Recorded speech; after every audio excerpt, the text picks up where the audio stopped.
2022년 11월 30일에 코드레드를 딱 발령하고 그게 아니라 배 깎고 싸우면 그러다가 결국 어느 순간에 야 우리가 기존 파일 유지하려고 이렇게 투자한 거야? 그 부분에서 좀 뭐 투자적인 관점이나 아니면은 이제 이들의 어떻게 보면 흥망성쇠 이런 것들을 좀 봐야 되지 않을까.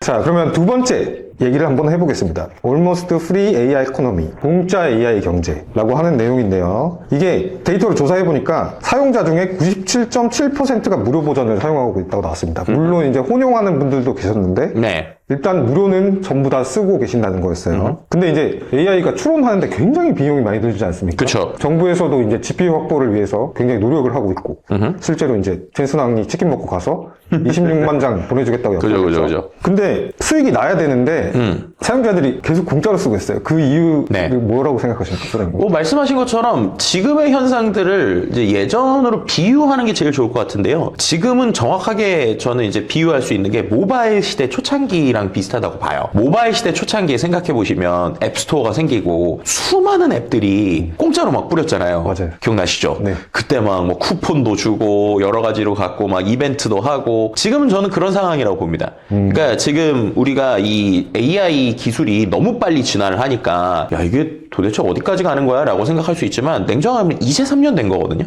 그리고 이제 3년 되니까 어떻게 보면 독점적 지위를 갖고 있던 오픈 AI와 비슷한 형태의 기술 경쟁들이 있었던 거죠. 근데 여기서 이제 우리가 생각해 볼 수 있는 게 기본적으로 챗 GPT가 압도하던 것들이 지금은 이제 어느 정도 이제 챗 GPT 말고도 여러 가지 서비스들이 상향 평준화가 되고 있잖아요. 네. 근데 이 상향 평준화가 되고 있는 상황이기 때문에 예전과 다르게 오히려 그 코스트, 그러니까 비용은 상대적으로, 그러니까 초반에 챗 GPT 설계할 때보다 이제 덜 들게 된다는 걸 생각해 볼 수 있을 것 같아요. 예를 들면 AI라고 하는 것이 크게 두 가지로 나눌 수 있잖아요. 학습하는 거랑 추론하는 거. 근데 학습하는 거에서 엄청 큰 데이터들은 웬만한 메이저 플레이어들이 이제는 학습은 끝난 거예요. 그러고 나면 이제 추론을 하게 되는데 추론칩 영역이 갈수록 좀 저가로 되고 있고 토큰당 단가가 내려가고 있는 상황입니다. 근데 그 상황에서 지금 말씀하신 것처럼 누군가가 지금 유료로 적극적으로 손들기엔 조금 어려운 거예요. 특히나 이제 개인 사용자 입장에서는 물론 기업용 B2B 같은 경우는 API 기반으로 해서 이미 또 이제 돈을 내고 쓰고 있죠. 하지만 개인 사용자들한테는 여전히 어떻게 보면 압도적인 1, 2인이 나올 때까지는 치킨 게임을 하는 겁니다. 마치 이제 우리가 유튜브라고 하는 것이 나오기 전에 우리나라에 뭐가 있었는지 우리 기자님은 너무 잘 알고 계시지 않으세요? UCC라고 있죠? UCC. 그죠? 그래서 UCC 하면 뭐 MN캐스트부터 시작해가지고 별의별 서비스들이 많이 있었잖아요. 판도라 TV 막 이런 데들. 네. 근데 결국 거기서도 생각을 해보면 MN캐스트나 아니면은 판도라 TV가 먼저 했는데 왜 유튜브가 밀렸을까? 라고 생각하면 결국에는 그 자본의 싸움에서 저는 밀렸다. 두 번째는 어떻게 보면은 우리가 말하는 비즈니스 모델에서의 좀 아쉬움이 있었다라는 거죠. 그러니까 유튜브 같은 경우에는 정말 말도 안 되는 비용을 갖고 계속 투자를 하면서 서버의 용량을 계속 늘리니까 그냥 사람들이 영상 올려놓고 지울 필요가 없었잖아요. 근데 아마 그 과거 생각해보시면 알겠지만 판도라 TV나 MN캐스트 같은 경우에는 영상을 올려놓으면 그게 업로드의 기간이 있었어요. 그래서 몇 년 지나면 몇 개월 지나면 영상이 없어졌거든요. 이제 그러다 보니까는 이제 크리에이터들이 그냥 잠깐 올리곤 있었지만 이게 비즈니스 모델로 동작하는가에 대한 조금 의구심이 있었죠. 두 번째는 이제 거기서 나오는 광고에 대한 수익을 크리에이터들에게 돌려주는 구조는 아니었었단 말이에요. 그랬는데 유튜브가 이제 이 두 가지를 해결하면서 등장하기 시작한 거죠. 왜 이 얘기를 드리느냐? 그런 안정적인 플랫폼이 있을 때 사용자들이 미친 듯이 몰렸고 그러다 보니까는 수익화나 여러 가지 서비스들이 생겼잖아요. 지금 보면 오픈 AI가 이제 사용자 월간 활성화 사용자 수가 8억 명이 넘어갔단 말이에요. 뭐 많은 사람은 10억 얘기를 하고 있습니다. 그럼 10억 명짜리 플랫폼이 앞에 있는데 구글이나 뭐 예를 들면 XAI 그록이나 엔트로피 클로드가 강력하게 유료를 드라이브를 걸 수 있을까? 라고 하면 쉽지 않다는 거예요. 그리고 그들은 다 아는 겁니다. 결국에는 B2B처럼 API 기반의 서비스가 아니라 B2C 서비스는 궁극적으로는 사람들에게 페이를 하는 걸로는 한계가 있다. 마치 이제 유튜브에서도 유튜브 프리미엄을 사람들이 더 많이 쓰면 좋겠지만 그것보다는 광고 비즈니스라고 있잖아요. 그럼 이제 오픈 AI도 요즘에 보면 그런 관점들을 계속 얘기하고 있죠. 예를 들면 이미 챗GPT 안에 쇼핑 기능이 들어갔죠. 그리고 미국에서는 결제 기능이 붙었죠. 그럼 명확하게 과거에 우리가 그 앱스토어 중반 정도 얘기했던 슈퍼 앱이라는 전략이 있잖아요. 앱 하나에서 이것저것 다 하게 하는 거. 그 전략을 지금 다 똑같이 그리고 있다라고 볼 수밖에 없어요.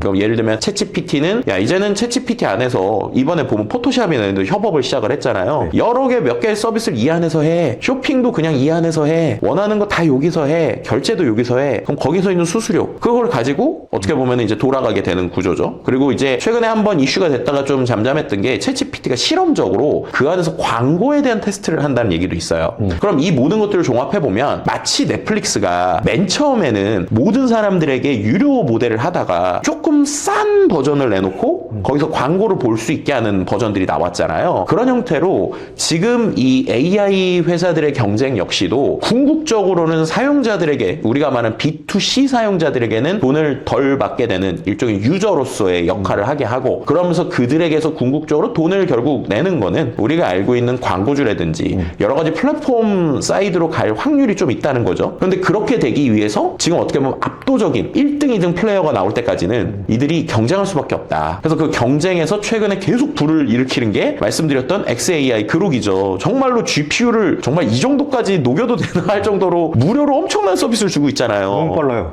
그러니까요. 막 이미지 막 몇 장씩 나오고. 그러니까 최근에 그 어떠한 변화에 또 구글 역시 또 좀 합류하고 있다고 저는 보는데, 구글 같은 경우에는 무료 사용자들에게도 엄청난 이제 소스를 주고 있고, 또 유료 사용자들도 이제 우리가 말하는 $22 내외 프로 버전 있잖아요. 구글이 안 써본 사람들한테 이 1년 동안의 그 요금을 거의 50% 이상 할인하는 또 프로모션을 했거든요. 맞습니다. 그리고 또 이제 아시는 분들 알겠지만 안티그래비티라고 그래서 구글에서 또 만든 AI 기반의 그 코딩해주는 이 툴도 거의 무제한으로 $22짜리 쓰게 해준단 말이에요. 그러면은 어떻게 보면 이 엔트리 영역 한 2만 원 내외 돈을 내고 있는 사람들에게 구글은 번들링을 하면서 엄청난 서비스를 주고 있어요. 그리고 그뿐만 아니라 구글 클라우드 용량, 이제 우리가 말하는 드라이브의 용량도 키워주고 또 뭐 포토도 키워주고 막 이러면서 패키징을 하고 있거든요. 그러니까 결국에는 각자가 결국 이 플랫폼 비즈니스의 관점에서 이 AI를 해석하기 시작했다. 그래서 단순히 그냥 이 모델 하나만의 경쟁이 아니고 결국엔 이 사용자들을 락인을 시켜서 락인된 사용자들에게 추가적인 비즈니스를 하게 하는 게 궁극적으로 우리가 말하는 챗GPT, 구글, 또 XAI 이런 또 뭐 클로드는 약간 좀 결이 다르지만 어쨌든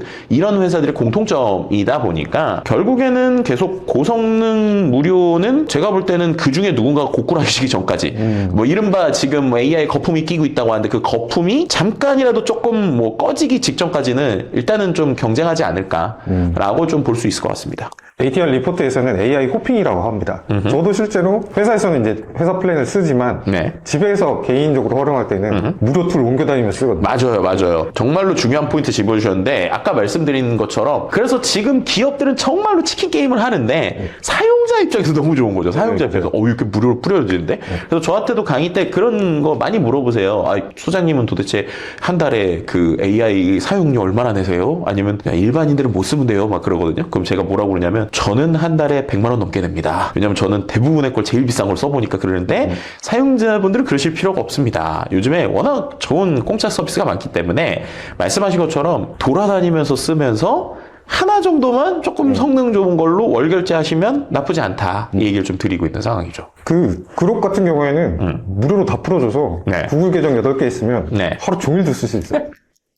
그렇죠. 어떻게 보면 참 일론 머스크라는 사람이 그런 비즈니스에서 한 번씩 돌을 던지는 걸 잘하잖아요. 그러니까 우리가 왜 그런 얘기를 계속 하냐면 그록이 이제 기존에 우리가 이제 상상으로만 생각했던 거를 저는 돈으로 다 해결하고 있기 때문이라고 보는데 우리가 보통 AI라고 하는 걸 잘하기 위해서 뭐가 필요할까라고 하면 전 크게 세 가지라고 생각하거든요. 하나는 일단 데이터가 있어야 되고 두 번째는 인프라가 있어야 되고 세 번째는 인력이 있어야 되잖아요. 근데 이 세 가지를 돈으로 다 해결을 한 거예요. 예를 들면 오픈 AI는 우리가 뭐 최근에 챗GPT 때문에 이슈가 되고 있지만 실은 그 회사가 이미 생긴 지 10년이 넘었잖아요. 정말 오랜 시간 동안 데이터도 쌓아올리고 추적하고 그랬는데 이제 그록이라는 회사는 실제로 생긴 지 몇 년 안 됐죠. 네. 그런데 지금 최근에 이렇게 어떻게 올라오느냐. 첫 번째는 이제 일론 머스크가 처음부터 그것까지 생각해서 그랬는지는 모르겠지만 어쨌든 결론적으로 볼 때는 X닷컴 트위터를 인수한 게 이제 아주 신의 한 수였죠. 처음에는 사람들이 트위터 인수했을 때 아니 왜 일론 머스크가 갑자기 인수를 해? 막 야 그 자기 맘대로 글 올리고 싶다고 그렇게 막 인수를 해야 돼? 막 이렇게 이제 욕을 했단 말이에요. 그런데 오히려 지금 AI 시대에 데이터가 핵심이 된 상황에서 이 X닷컴의 데이터를 갖고 있는 그록의 말투나 여러 가지 데이터에 대한 특성이 있었죠. 두 번째는 인프라가 필요한데 인프라를 갑자기 일론 머스크가 한다고 하니까 엔비디아의 그 비싼 GPU를 왕창 사죠. 그리고 또 왕창 산다고만 해서 되는 게 아니잖아요. 왕창 산 거를 이걸 병렬적으로 클러스터로 잘 연결을 해줘야 되는데 그 연결해줄 수 있는 것도 엄청난 엔지니어링이 필요하거든요. 그런데 생각을 해봤더니 일론 머스크가 해본 경험이 있는 거예요. 테슬라에서 해본 경험이 있는 거죠. 그리고 우리는 할 수 있는데? 그렇게 되니까 어떻게 돼요? 사가지고 이걸 연결해서 말도 안 되는 데이터 센터를 짓기 시작합니다. 그럼 또 이제 문제가 되는 게 전기잖아요. 전기? 우리 배터리 있는데? 이래가지고 테슬라의 배터리 팩을 활용하는 식으로 아주 가속도로 되니까 데이터도 생기고 인프라도 되는 거예요. 그럼 거기서 이제 그걸 운영할 수 있는 인력이 필요한데 인력? 비싸게 사오면 되지? 이렇게 해가지고 지금 우리가 말하는 이 AI 분야의 엄청난 연구자들이 천문학적인 몸값으로 확 올라갔잖아요. 그 몸값을 제가 볼 때는 이 레이스를 시작한 게 일론 머스크라고 저는 보거든요. 그래서 엄청나게 비싼 돈을 주고 이 그록의 초기 인력들을 막 세팅을 하니까 그렇게 세 가지를 갖고 지금 이렇게 올라온 거죠. 그럼 그런 관점에서 아까 말씀드린 대로 일론 머스크는 또 승부를 봐야 되니까 그럼 우리가 뭐 돈 뭐 쓰는데 문제 있어? 그러니까 소비자들도 막 풀어. 야, 뭐 수위도 다 풀어. 노빠꾸야. 막 이러면서 지금 가고 있는 상황이고 그렇게 됐더니 또 흥미로운 게 일론 머스크가 아까 말씀드린 테슬라랑 또 이 그록이 지금 연결이 되고 있잖아요. 네. 그래서 이제 자동차 안에서도 이런 컴패니언 서비스들이 연결이 되니까 야, 이 양반의 끝은 어딜까라고 생각이 들면서도 그 돈의 끝은 또 어디까지 갈까라는 것들 때문에 좀 재미있게 지켜볼 수 있고 사용자들은 그냥 신나게 쓰면 되는 상황이죠. 스페이스 X 때부터 느낀 건데 네. 그냥 막 돈을 막 D가 겁이 없나 봐요. 그러니까요. 뭐 그게 근데 왜 그런지는 이제 뭐 이거는 좀 여담이지만 아시겠지만 이 일론 머스크가 예전에 그 1달러 프로젝트였나요? 그거를 맞아요, 했었던 맞아요. 거 아마 기억하실 거예요. 그래서 제가 대학교 때인가 이때 내가 과연 어느 정도의 돈으로 먹고 살 수 있을까? 그래서 하루에 1달러로 먹고 살 수 있을까? 그래가지고 우리가 알고 있는 그 소세지 빵, 핫도그 사가지고 먹어보니까 사라지네? 그러면 뭐 다 망해도 그냥 하루에 1달러만 있으면 되라는 그 엄청난 그 지금은 갑부가 된 이 엄청난 사람이 그 정도까지 바닥까지 생각하면서 움직이다 보니까 어마어마한 기인인 것 같다라는 것 때문에 이제 말씀하신 것처럼 뭐 우주의 데이터 센터를 짓느니 막 그런 얘기 하고 있잖아요. 어디까지 갈지 모르겠지만 하여튼 그러한 플레이어가 등장을 하는 바람에 그러니까 오픈 AI랑 구글 뭐 이 두 개가 계속 싸울까라고 했던 이 시장에 또 어마어마한 또 흐름들이 나오고 있다 뭐 이렇게도 좀 해석을 해볼 수 있을 것 같네요. 제미나이도 요새 막 네. 안티그래비티도 그렇고 네. 신기능이 막 그쵸. 게임 빌더도 그렇고 이제 디스코라고 브라우저 이제 곧 나오잖아요. 그 브라우저는 아예 브라우저 사용 패턴을 파악해서 네. 웹앱을 계속 만들어낸대요. 스스로. 네. 그 오픈 AI 쉽지 않겠다 요새는 이런 생각 들더라고요. 그쵸. 실은 이제 제가 그 AI 2016 책을 쓸 때도 트렌드 1번으로 쓴 게 오픈 AI 독점 시대 종말 이렇게 썼는데 그때가 이제 제미나이 3.0이 나오기 전에 이제 초안을 썼었거든요. 근데 그때부터 이런 게 보였죠. 왜냐면은 제미나이 2.5 때부터 상당히 놀라움이 있었잖아요. 요걸 또 얘기하면 또 좀 재밌는 얘기가 많은데 예를 들면은 최근에 그 2025년 12월에 오픈 AI가 코드레드라는 걸 발령을 했잖아요. 네. 그래서 야, 우리 진짜 큰일 났다. 이거 지금 구글이 너무 올라와서 지금 모든 하던 서비스 멈추고 모델을 개선하는 데 집중하자. 이렇게 해서 정말 짧은 시간에 GPT 5.2가 나왔는데 놀라운 건 그 코드레드를 발령한 그 12월 초에서 정확하게 시계를 3년 전으로 돌리면 구글이 그때 이제 맞습니다. 코드레드를 발령을 했었잖아요. 그러니까 3년 전에 챗GPT 2022년 11월 30일에 챗GPT 딱 등장하고 2022년 12월 초에 구글이 딱 난리가 난 거죠. 야, 저런 애들이 나왔어.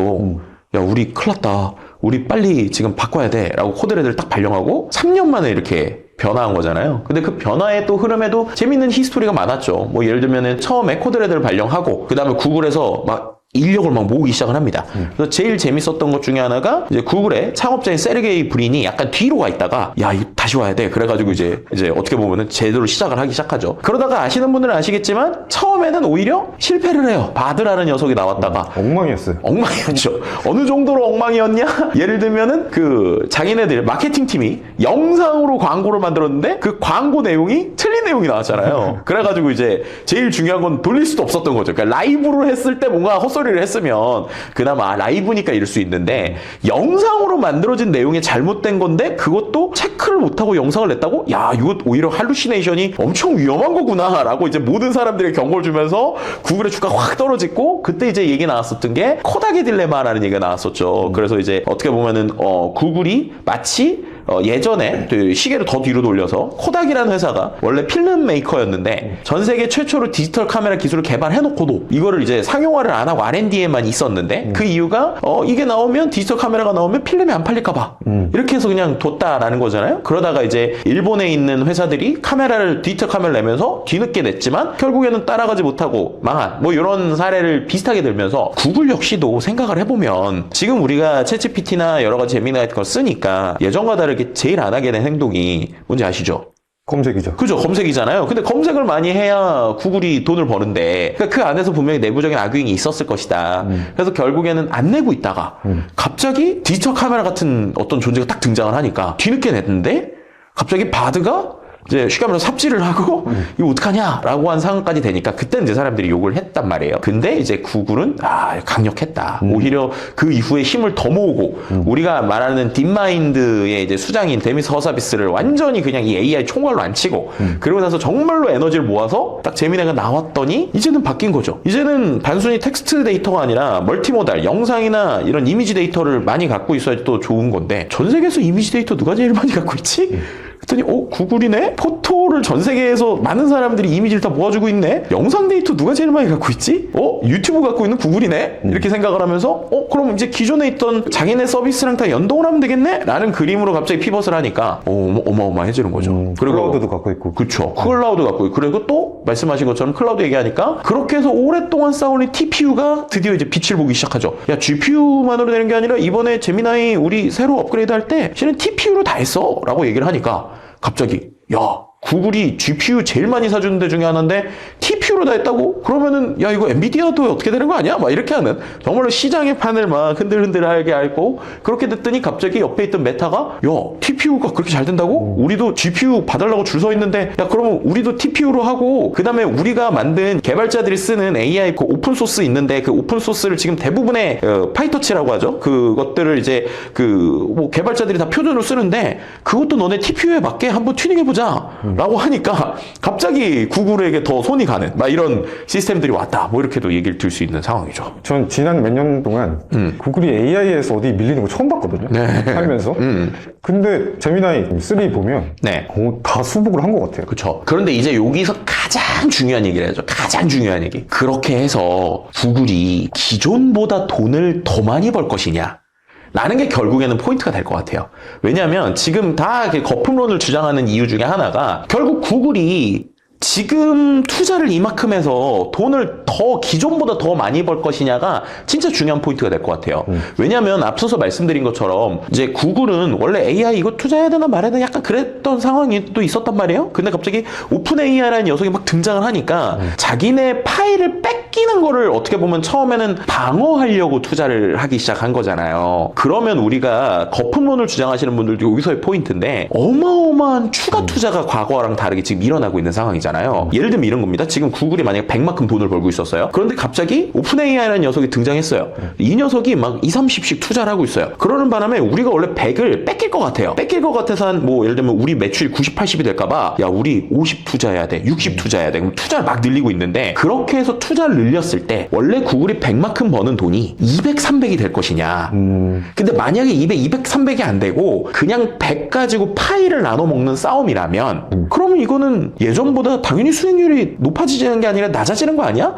그리고 이렇게 됐을 때 정말로 지금은 막 피 튀게 싸우는데 그렇게 해서 이 시장 자체가 커지는 거야? 라고 하는 거에 대한 모두가 지금 궁금증을 가지고 있는 거죠. 그런데 이제 그런 부분에서 예전과 다르게 아니야 이거는 큰 변화야. 기업에서 여러 가지로 뭐 솔루션도 쓰고 있고 변화가 있어 라고 하는데 그 시장의 투자가 그 시장의 크기가 그럼 엄청난 지금 카펙스 이제 자본 투자를 하는 거에 비해서 정말로 다 상쇄할 정도이냐? 라는 게 이제 모두의 퀘스천인 거죠. 그래서 우리가 2026년에 좀 주목을 해야 될 게 두 가지인데 하나는 실제로 그래서 기업들이 앞서서 얘기한 것처럼 이제 쓰는 사람과 안 쓰는 사람의 비율이 정말로 늘어날 거냐 그리고 기업에서 자동화해서 에이전트로 정말로 막 AI를 팍팍팍 써줄 거냐라는 거 첫 번째랑 두 번째로는 결국 그래서 사람들이 피지컬 AI라는 키워드를 계속 보고 있다. 왜냐면 피지컬 AI라는 게 결국에는 지금은 뭐 우리가 생성형 AI를 쓴다고 해도 텍스트 깔짝, 이미지 깔짝 이 정도인데 진짜로 로봇 같은 게 움직이게 하려면 어마어마한 어마어마한 추론 데이터를 써야 되잖아요. 그리고 엄청난 데이터를 써야 되잖아요. 그럼 그런 거를 하려고 그러면 적어도 만약에 이 AI, 특히나 로봇 하는 회사가 추론을 뭘 하려고 그러면 돈 내야 될 게 훨씬 더 많을 거니까. 그럼 그 정도까지 갔을 때 정말로 이 파이가 예를 들면 구글이든 AI 회사들이 지금 100 버는 게 한 500 정도까지 벌리면 그럼 봐봐 시대가 바뀌었어 인 거고, 그게 아니라 100 갖고 싸우면 그러다가 결국 어느 순간에 야 우리가 기존 파이 유지하려고 이렇게 투자한 거야?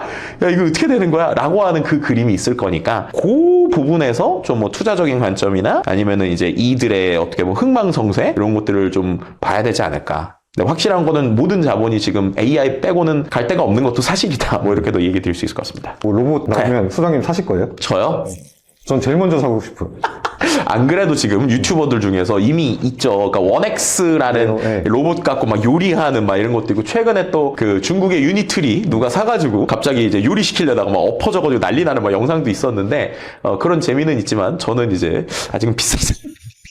누군가가 만약에 사시면 네. 제가 옆에서 컨텐츠를 같이 찍도록 하겠습니다. 테슬라가 아마 테슬라 차량이 이제 자율주행이 한계까지 왔잖아요. 네. 셀프 드라이빙이. 그 방식으로 학습을 시키지 않을까 그쵸. 생각을 합니다. 네, 뭐 이미 그렇게 어떻게 보면 뇌를 공유하는 형태의 그런 것들이 뭐 이미 나오고 있는 상황이라, 그래서 뭐 또 피지컬 AI 얘기할 때 결국 또 테슬라 얘기해야 되는 게 옵티머스가 어떻게 갈 것이냐라고 하는 게 결국엔 되게 중요한 포인트가 될 것 같아요. 네. 그래서 공짜 AI 경제는 소장님 말씀처럼 이제 이렇게 수익을 만들어내기 굉장히 힘든 상황에 왔고, 이거를 기업들이 어떤 형태로 수익을 낼 것이냐, 요거는 많은 고민이 필요하다. 이렇게 ATR 2026에서도 똑같이 얘기를 하고 있고요.